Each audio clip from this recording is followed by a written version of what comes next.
My conversation today is with author, lecturer, musician, and occultist Lon Milo Duquette, an internationally recognized authority on tarot, Kabbalah, and ceremonial magic. Lon has written extensively about the life and works of Aleister Crowley as well. He's currently the U.S. Deputy Grand Master of the Ordo Templi Orientis, or the O.T.O.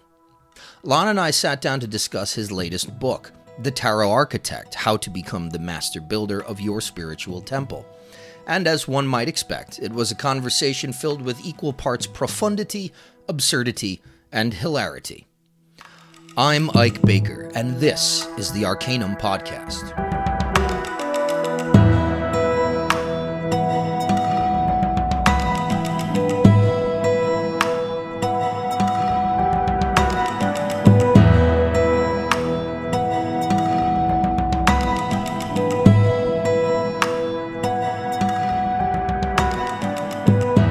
Another excellent day here for the Arcanum Podcast. I'm sitting here with Lon Milo Duquette, a man who truly needs very little, if any, introduction. Thank you so much for being here with us today, Lon. Well, thank you for inviting me. So, like I mentioned, you don't really need that much of an introduction, but for those newcomers to the scene, perhaps, who might not be familiar right out of the gate with your work, I'd like to get into a tiny bit of background.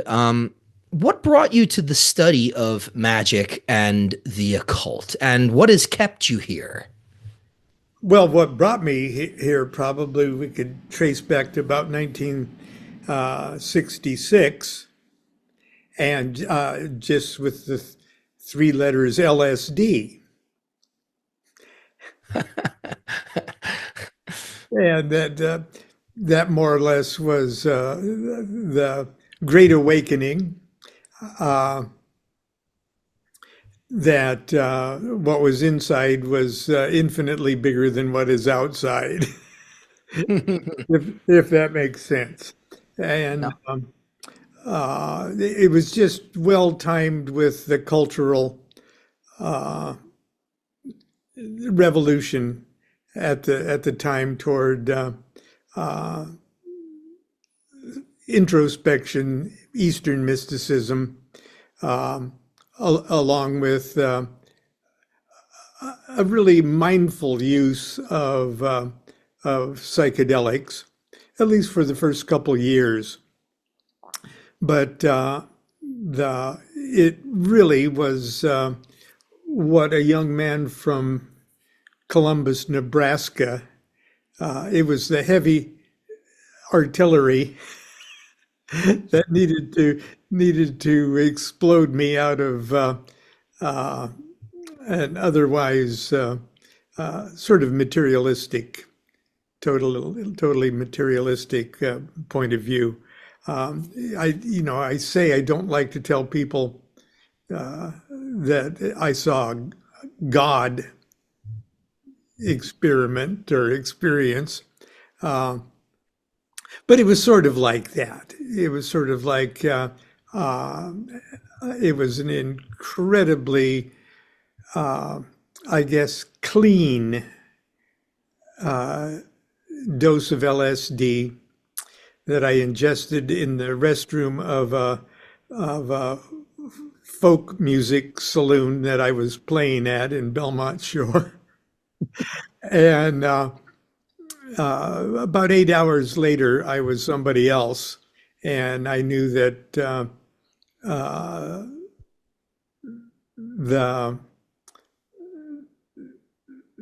the quest for finding out who that self was is really the only thing worth doing with one's incarnation. And so that got me started.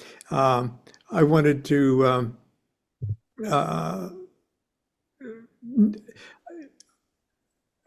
not duplicate the experience, but to understand it myself better. And there was a great interest in Eastern mysticism at the time, and that got me into yoga and Buddhism and stuff. Just studying it, and For a few years, I wanted to be a first-class Eastern mystic, but I couldn't get over the fact that how cool I would look being an Eastern mystic, and how cool I would look losing my ego.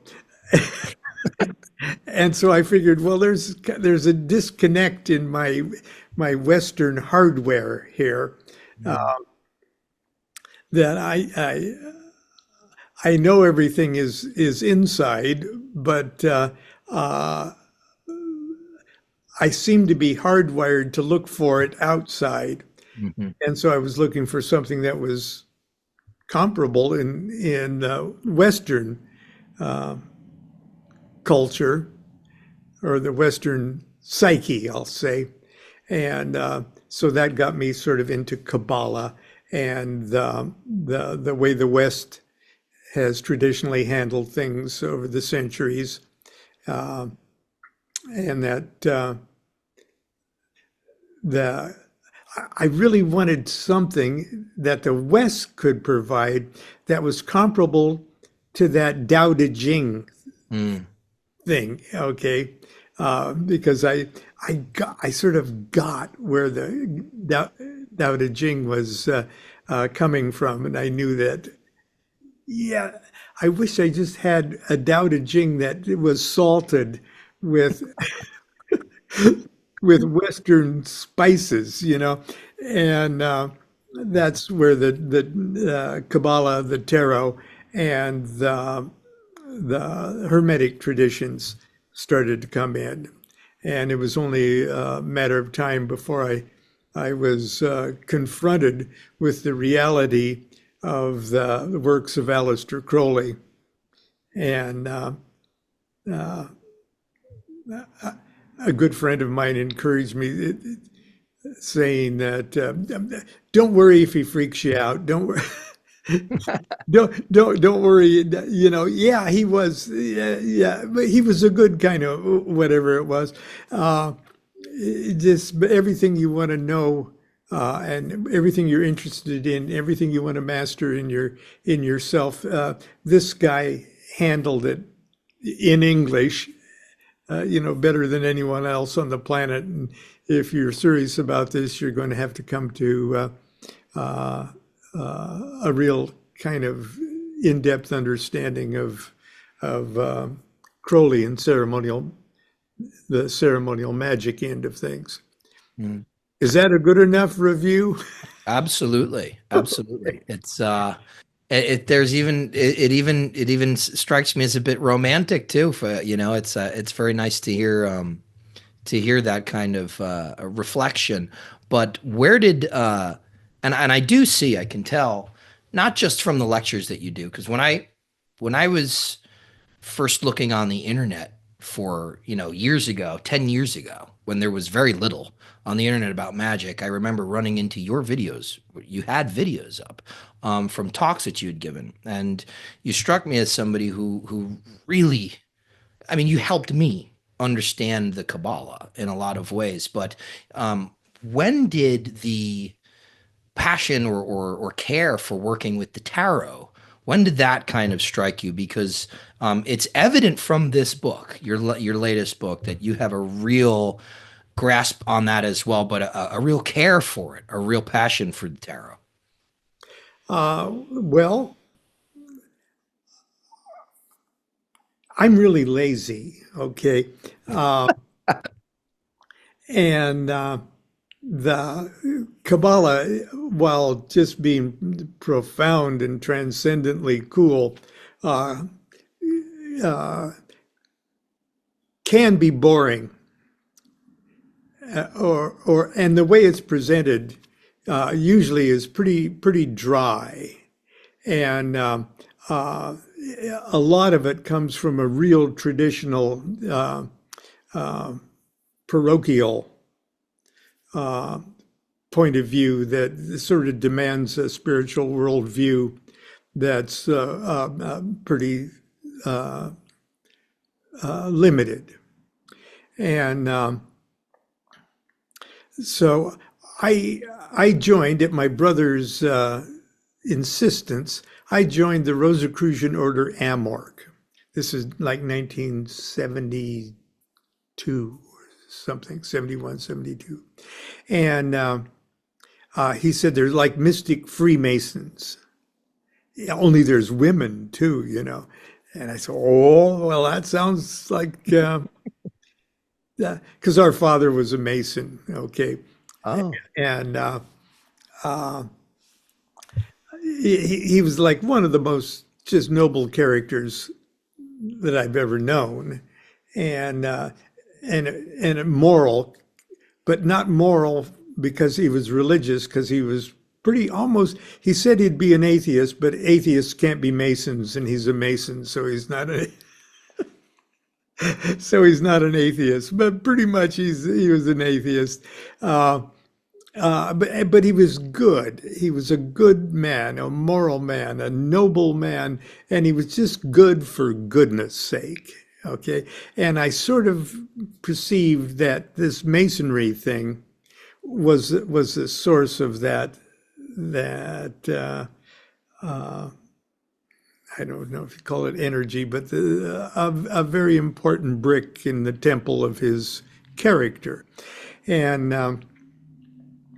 So I'd go through his Scottish Rite book, The Morals and Dogma, which just everything's over your head by Albert Pike, but it was so mystical and so cool, and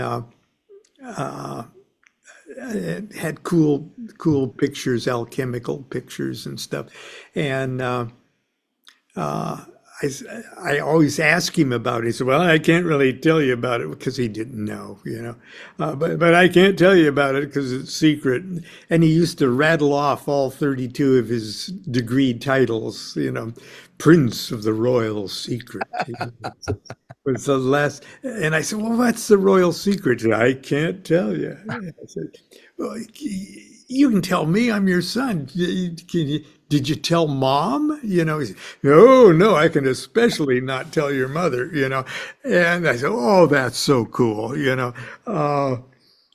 So I was enamored, romantically enamored with the Freemason thing.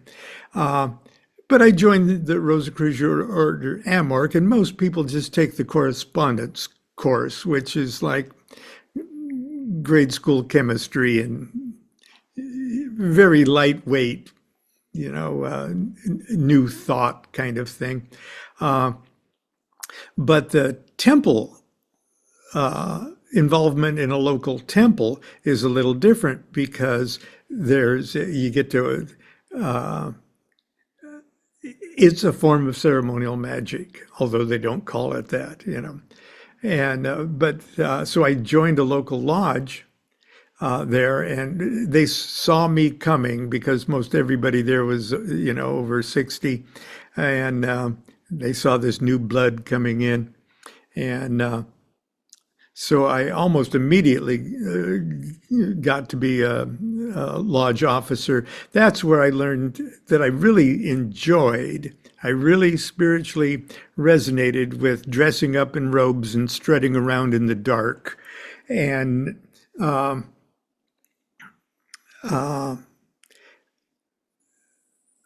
sort of got this idea. In the back, it's really lightweight, a shadow of a shadow of a shadow of like the golden dawn. Okay. And of which I'd never even heard of at the time. But some of the people in the lodge said, hey, you might be interested in this other group too, called the Builders of the Adytum.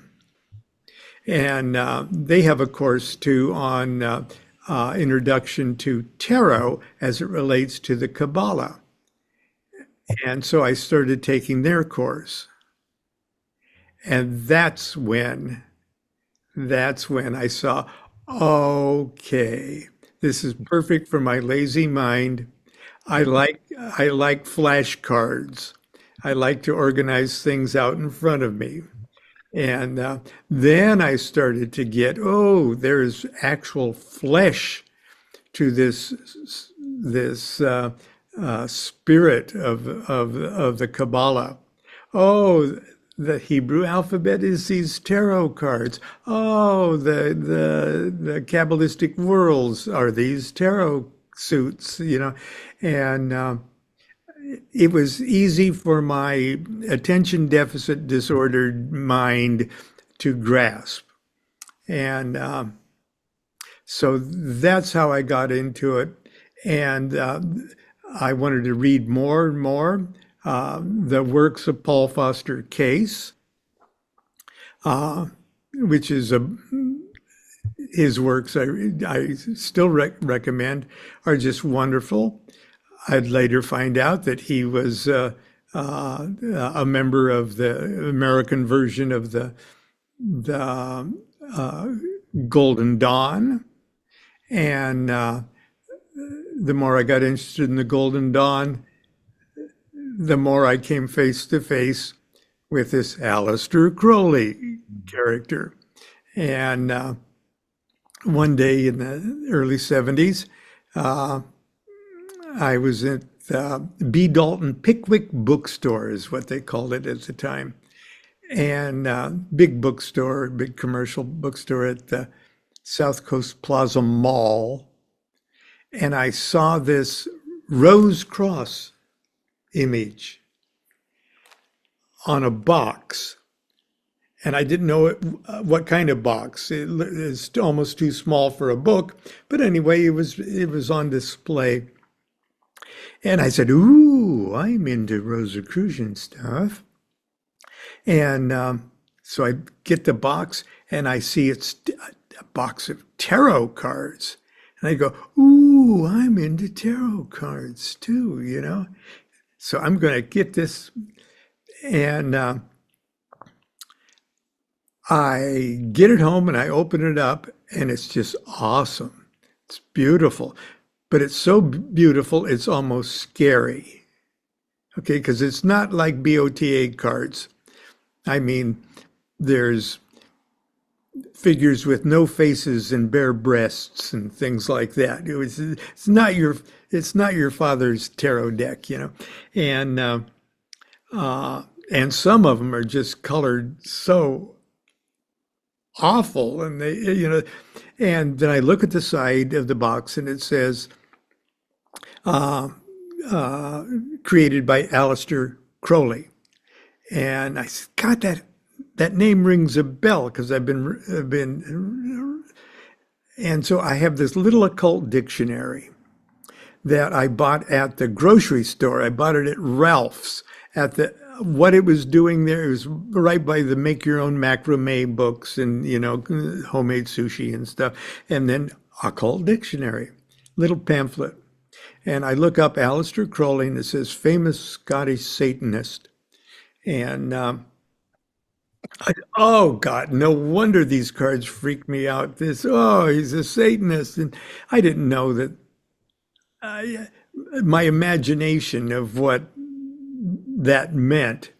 But anyway, it says he was a black magician and a black mass was performed. It was a cheap, lousy definition of Aleister Crowley because it's a cheap, lousy occult dictionary. But I didn't know that. So I got rid of my brother had the Book of Thoth, the little paperback edition that's probably worth about $10,000 now. It's so rare. And so I gave him the cards because he wasn't going to use the cards and he didn't read the book. And but eventually, and I tell the story, eventually a friend disabuses me that that's the stupidest thing. I'm just being an idiot. Get that book back. Get those cards back, because this guy is everything you're looking for. looking for. And I said, well, was he a Satanist? It says he was a Satanist. He says, no, he wasn't a Satanist. Well, maybe, kind of. But he was a good kind of Satanist, and you'll just love this guy. And so I did, and that got me going. And on the promotional card of that deck was a a little message from the head of the O.T.O. And there was O.T.O.'s beautiful lamen, with the eye in the triangle and the diving dove diving into the Holy Grail, and it just looked so cool. And so I wrote the post office box there, Dublin, California, and eventually, within a year and a half or so, they and after 3 letters, I got a letter back from Phyllis Seckler McMurtry, and when she found out that I probably wasn't a mass murderer, we arranged for me to go up to their home in Dublin, California, and get privately initiated into the O.T.O. because, as I would soon discover, there wasn't really much of an O.T.O. organization. There was just a handful of old members from Crowley's day. Wow. Wow. So you've got a new book out called The Tarot Architect: How to Become the Master Builder of Your Spiritual Temple. That, and that struck me as very Masonic too, as well, but there's a lovely dedication here to the late Rachel Pollack, forward by Mary K. Greer, great praise by Benabel Wen and others. I mean, some tarot luminaries here. What goals did you have when you set out to write this book? To get everything that I could, that I believe is of benefit to those who would use this stuff for self-realization, to get it out there while I'm still alive. And get it out there, you did, man, because I will say this is a masterclass. Everything is in here, truly. And it is comprehensive. So, there's a lot of authors out there nowadays on these subjects, a lot more than there used to be. But I consider you part of a group of long-standing practitioners and trusted voices who also happen to be very good writers. And so the book reads more like a conversation or like an actual one-on-one class with, your characteristic humor in many areas, rather than just like this technical manual or an academic info dump.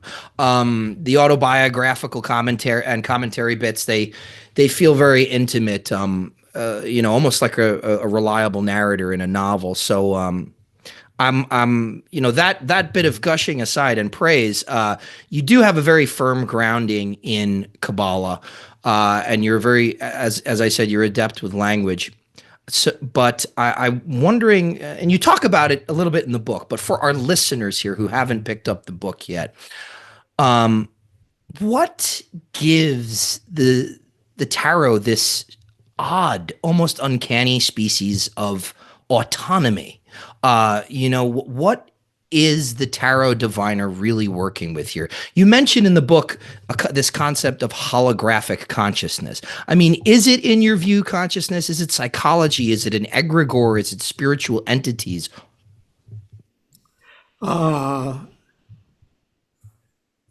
It's the perfection of mathematics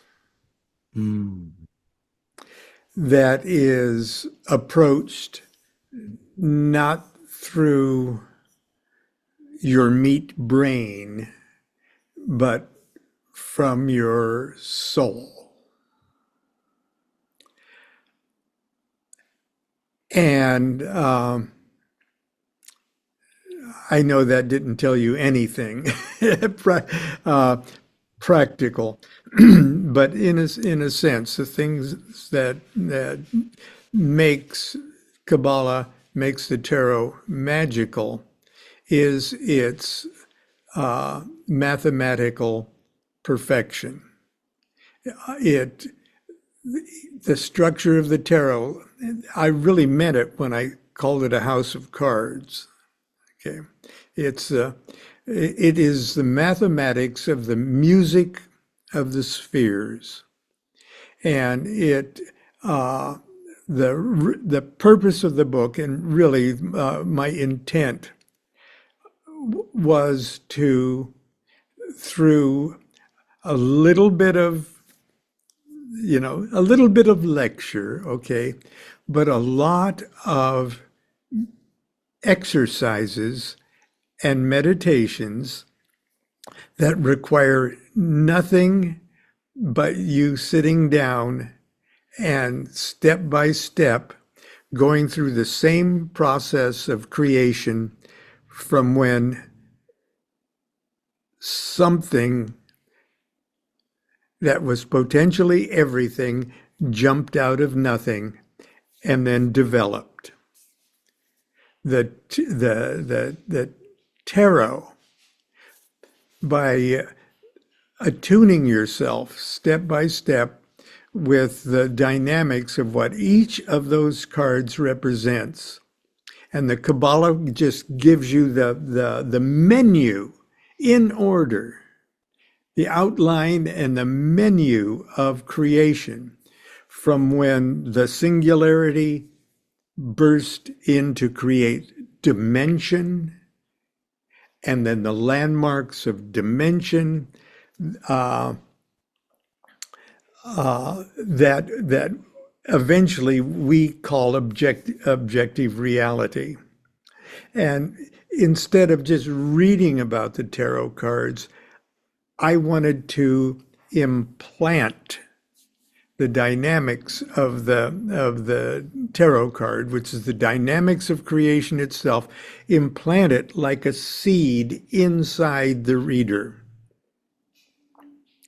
so that by the end of the book, everything that makes the tarot magical, everything that makes it a perfect or a near perfect divinatory device, is implanted in you, and you become a reflection of the tarot. One of my opening epigrams says, you don't learn the tarot, tarot teaches you. Okay. And yeah, what if you could just take a tarot pill? This is the tarot, and you swallow the pill, and then it grows in you like alien, or and as it grows in you, you see more clearly and more clearly how you are the reflection of the divine, how you're the reflection of the singularity. You're not just, then you realize you're not just the reflection of it all, you are it all. Okay, that's how you take the tarot from something that's outside of you to making it something that is on the inside of you, that you see how you're the house of cards. And so I have to do that through meditation, little sidebar exercises, how you intimately get in touch with the cards. Each one of the exercises, before you start to work with the card, you kiss the card, and you become intimately familiar with all of its colors and all of it, the musical note that goes with each card. And the practical part of the card, the book, is you get a blank tarot deck to color yourself, okay? And you get to color it requires a 2-hour meditation, at least a 2-hour meditation with colored pens, okay? So that you're intimately familiar with the structure of the tarot, and the cards, the blank cards that you're coloring, allows you to insert your own images, your own ideas, to make it absolutely a personalized tarot deck of your own. So as you're building the cards outwardly you're implanting them inwardly. And there's an order to do that that mimics the steps of creation itself, as outlined in everybody's white bread Kabbalah. It's you don't have to memorize a bunch of Hebrew or anything. No, it's simple stuff because I'm a simple man. Yeah, the exercises were incredible, and I got my shirt pocket tarot card. There you go. I'm like you're good. People are gonna need to be wearing shirts with pockets for the for this. So yeah, I mean it's really great, and what's cool is because just in general, right? That's one of the challenges of teaching the tarot for a lot of people. You got to strike a balance between art and science, almost, right? Because there's the correspondences and the methodology behind the reading and the sequencing, but there's also the intuitive and visionary or imaginal capacity. So I'm wondering, since we're talking tarot here, and again, there's just been such a saturation of output in the last 10 years. What do you think about the tarot decks that have been coming out that don't really adhere to the Kabbalistic or traditional, quote unquote, traditional correspondences? I mean, do you think when they're changed, does it become something else? Is it an oracle deck now, or is it still the tarot? Well, if there's 78 cards, if there's two kinds of cards, 22 trumps, and 56 small cards, it's tarot.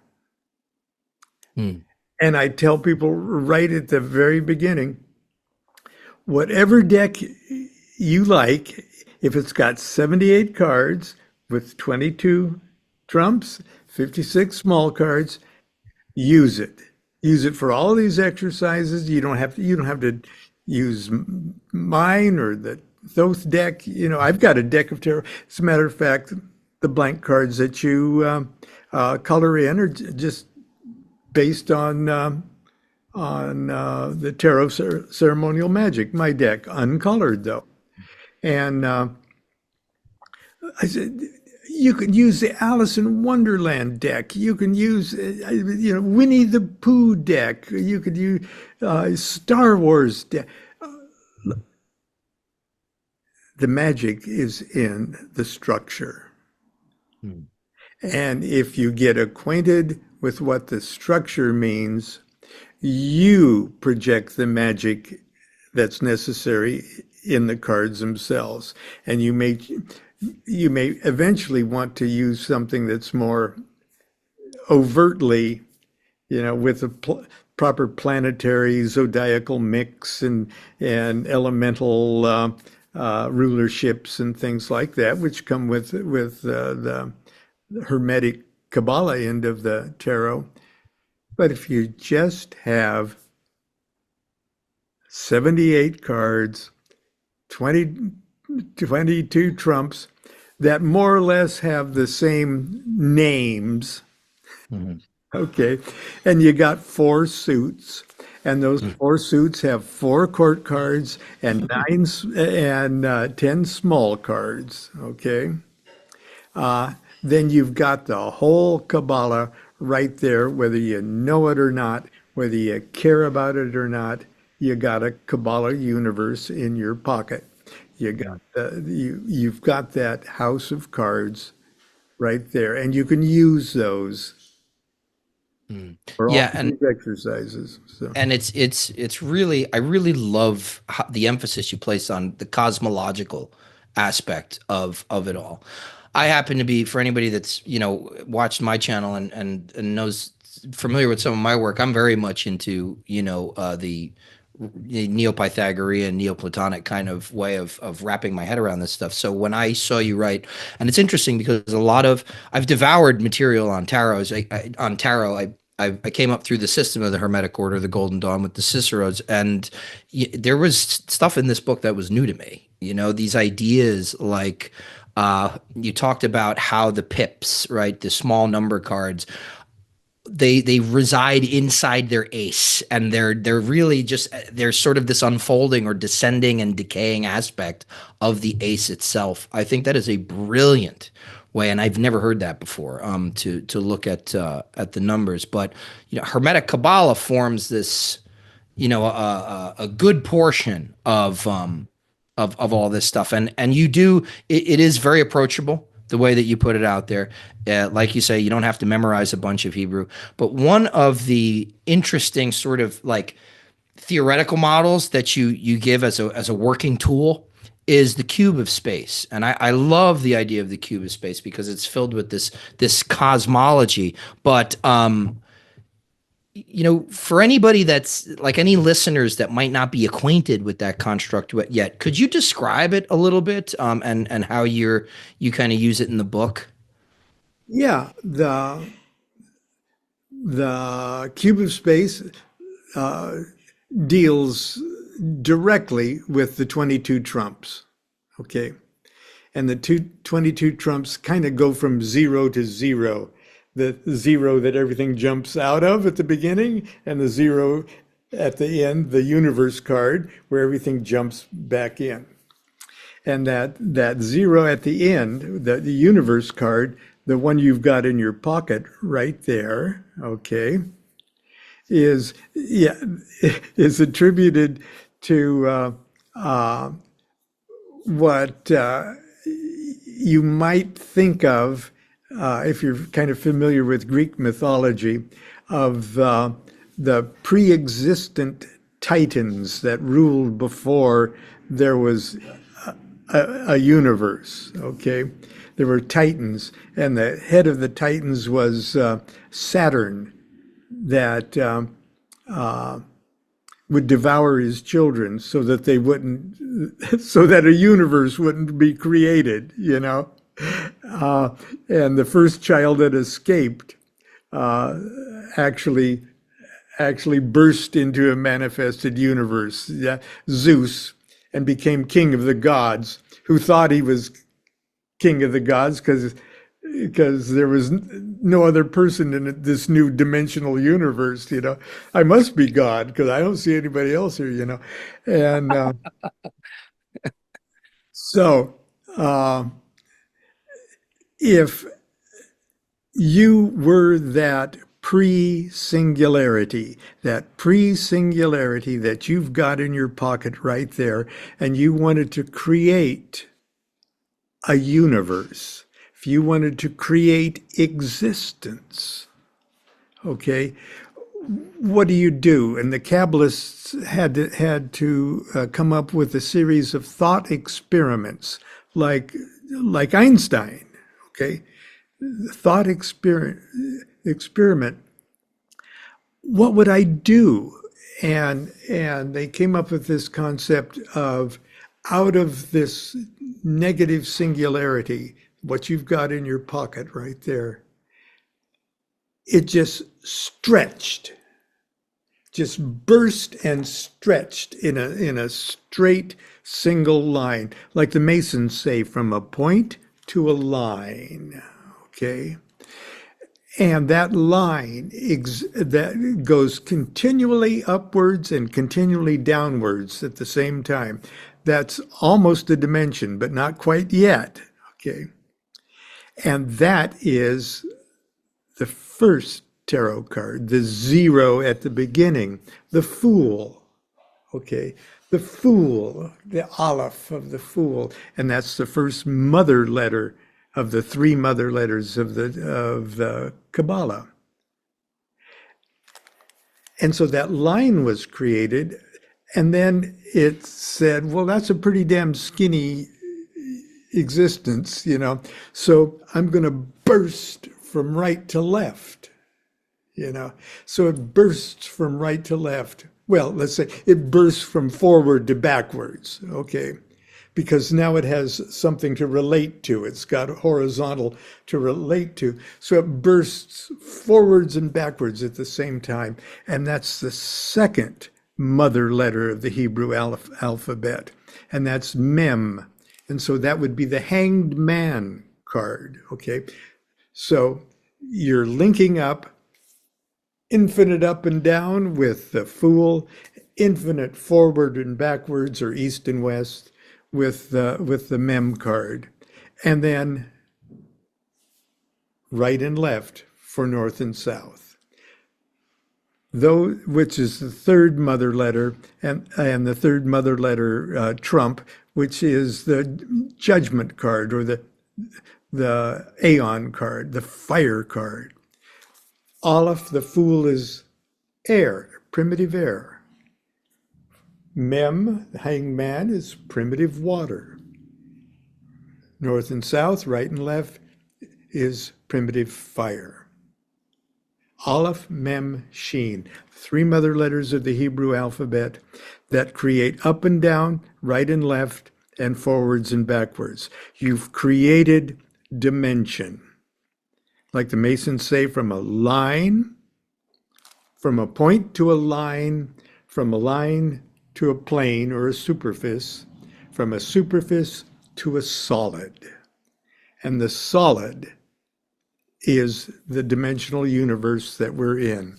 And movement within a dimensional universe creates time.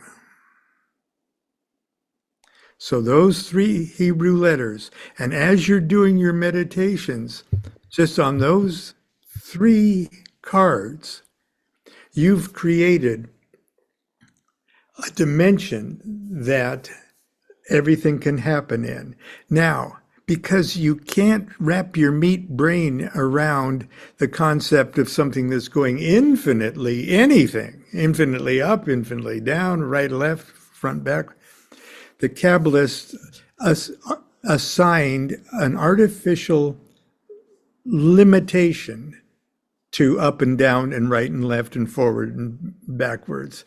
And they did it by just saying, okay, let's just say it reached infinite height and sealed the infinite height and sealed the infinite depth, meaning sealed, it's continuing.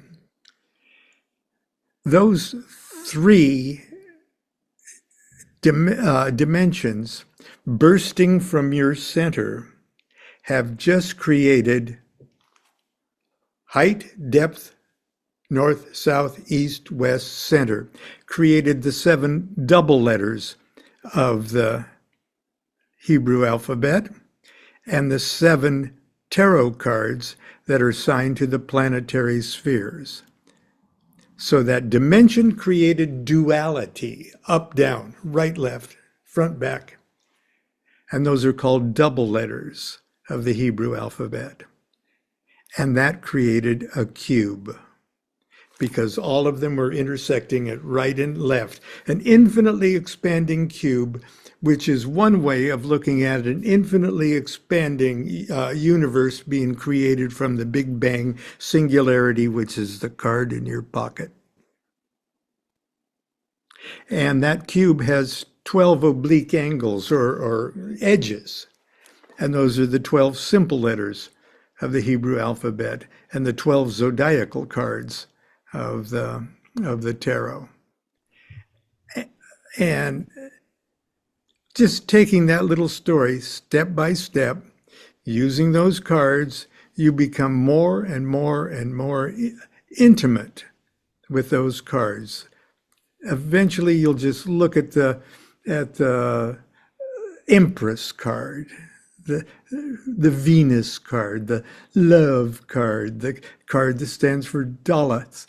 And any room that you walk into, right in front of you, or whatever you think is the east of that square room, there's the Empress just looking at you, smiling at you, and you know that right behind you is the Jupiter card, the Wheel of Fortune card. So you start to carry this cube of space around with you, knowing that you ultimately are the universe in your pocket, out of which it all comes. Can you kind of see where this? Oh yeah. Oh yeah. I mean, that is beautifully put. Honestly, it's these are really, really high level, teachings, really distilled with images, really with what a lot of people just consider some pack of cards. But in reality, here you're showing, you've absolutely unequivocally shown that you know despite all the historicity about it, despite what anybody has said, and you bring that up in the book, you're not really going to touch on it too much, but it just works. It just does work, and that's really what matters. And I like the pragmatism behind that in particular. Now, is there anything recently that you've seen in terms of tarot, like innovative techniques, new decks, or books, etc., that you've been kind of interested in or impressed by? Oh, there's tons of good books out. Um, and well, and to tell you the truth, I haven't read very many of them lately, but there's tons of them, and there's tons of very good videos and things. There's one in particular that I'm very impressed with. And I watch it not only for entertainment, I watch it to be educated. And that is a series. And there's at least 78 of them. And they're only about 15 minutes long, each of them. And it's almost like Monty Python does the tarot, only it's really good. And they quote the classic stuff. And the Crowley stuff and the Kabbalah stuff. It's absolutely brilliant. What's the name of it? Kippy's Quest. Kippis.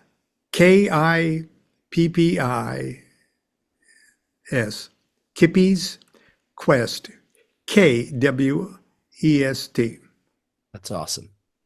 And just don't feel that you have to start with the fool or the very beginning. You'll eventually, once you've seen one of them, you'll eventually go, oh God, I got to see every one of these things.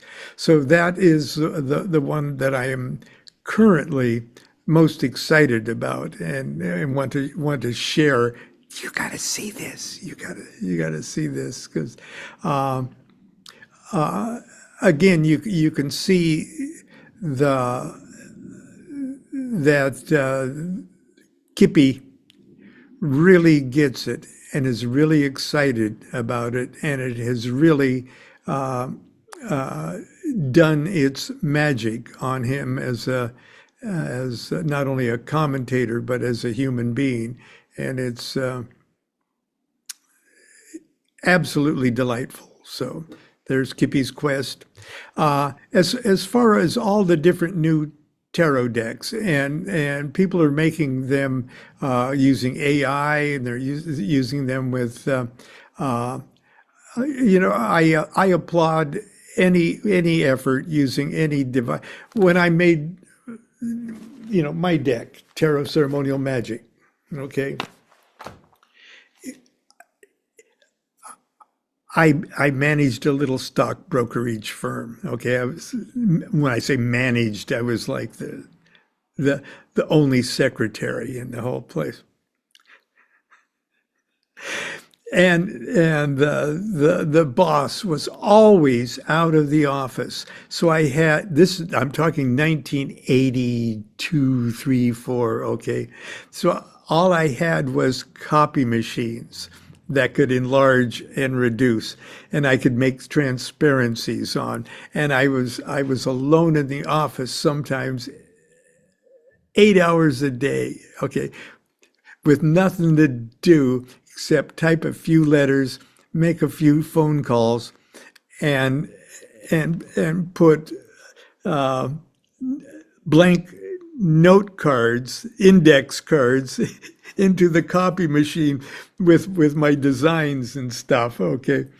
And So, but even that was technology. Okay, and then I'd take the transparencies and go to the window of the office and trace things, because I'm not an artist. But even that was artificial. So if unless you're a great artist like Robert Place, oh God, his tarot cards are just absolutely awesome. Uh, you're bound to use all sorts of technology. So I'm not going to be quick to condemn somebody that makes their tarot cards out of AI or something. The creativity's in you. And until you actually do something like spend 50 years with the cards, working with them, or doing the exercises in a book like the Tarot Architect, the magic of any tarot cards is going to come from you, not from the artwork. So the until you put the magic in the cards, they're just ink on cardstock. Mm. So, Lon, do you have anything forthcoming? Do you have any events, classes, et cetera, that you want to talk about? You putting up any videos? I put up a video every day, 7 days a week. They usually run about a half hour. And a couple days a week, sometimes my wife joins me. Mhm. And that's what people tune into, really. And so that's my daily Facebook show. It's repeated and permanently up on YouTube too. And that stays up. So there's about close to 4 years of those daily. How many? That's a lot of shows. And I will be, the next thing I'm actually leaving home to do is my 50th anniversary in the O.T.O. There's an O.T.O. U.S. convention in July, and I'm going to demand a gold watch or something for that. So I'll have to speak about that. I did an Enochian 3-day thing at Joshua Tree, California, out in the desert back in April.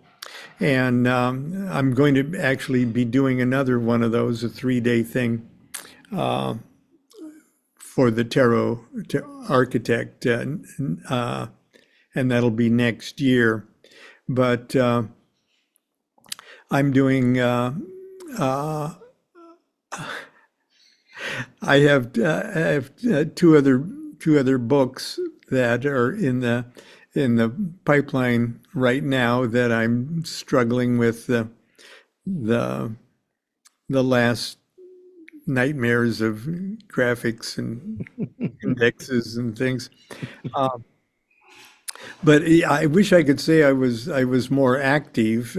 Constance and I host a Monday night magic class at our home here in Sacramento, and so starting next Monday, we're going to be using the Tarot Architect as the source book for a little series of classes on tarot.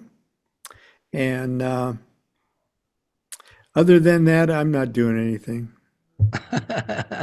Well, that's great. Thank you for all of your output. Thank you for being here tonight with me and speaking to us. Everybody, we all look forward to everything that you've got ahead for us. And I hope we speak again soon. Keep that universe in your shirt pocket.